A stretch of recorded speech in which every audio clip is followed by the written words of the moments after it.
न्यायियों की पुस्तक 12वां अध्याय। कुल वचन 15। तब एप्रैमी पुरुष इकट्ठे होकर सापोन को जाकर यिप्तह से कहने लगे कि जब तू अम्मोनियों से लड़ने को गया तब हमें संग चलने को क्यों नहीं बुलवाया। हम तेरा घर तुझ समेत जला देंगे।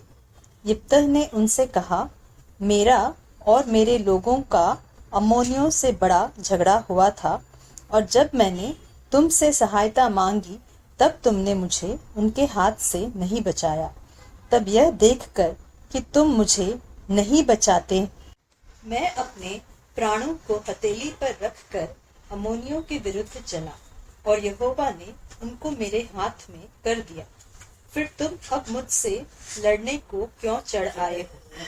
तब यिप्तह गिलाद के सब पुरुषों को इकट्ठा करके एप्रैम से लड़ा, और एप्रैम जो कहता था कि हे गिलादियों, तुम तो एप्रैम और मनश्शे के बीच रहने वाले एप्रैमियों के भगोड़े हो, और गिलादियों ने उनको मार लिया, और गिलादियों ने यरदन का घाट उनसे पहले अपने वश में कर लिया।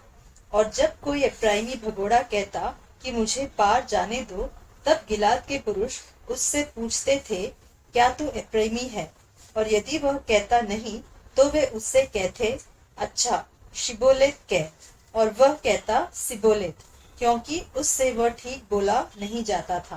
तब वे उसको पकड़कर यरदन के घाट पर मार डालते थे। इस प्रकार उस समय 42,000 एप्रैमी मारे गए। यिप्तह 6 वर्ष तक इस्राएल का न्याय करता रहा। तब यिप्तह गिलादी मर गया, और उसको गिलाद के किसी नगर में मिट्टी दी गई। इब्सान का शासन।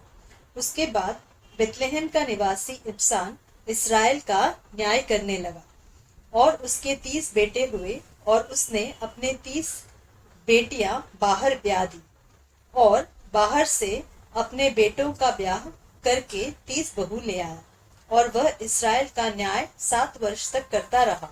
तब इब्सान मर गया, और उसको बेतलेहम में मिट्टी दी गई। एलोन का शासन।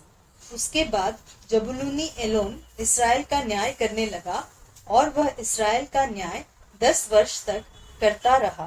तब एलोन जबुलूनी मर गया, और उसको जबुलून के देश के अयालोन में मिट्टी दी गई। अब्दोन का शासन। उसके बाद हिलेल का पुत्र पिरातोनी अब्दोन इस्राएल का न्याय करने लगा, और उसके 40 बेटे और 30 पोते हुए, जो गदहियों के 70 बच्चों पर सवार हुआ करते थे। वह 8 वर्ष तक इस्राएल का न्याय करता रहा। तब हिलेल का पुत्र पिरातोनी अब्दोन मर गया, और उसको एप्रैम के देश के पिरातोन में, जो अमालेकियों के पहाड़ी देश में है, मिट्टी दी गई।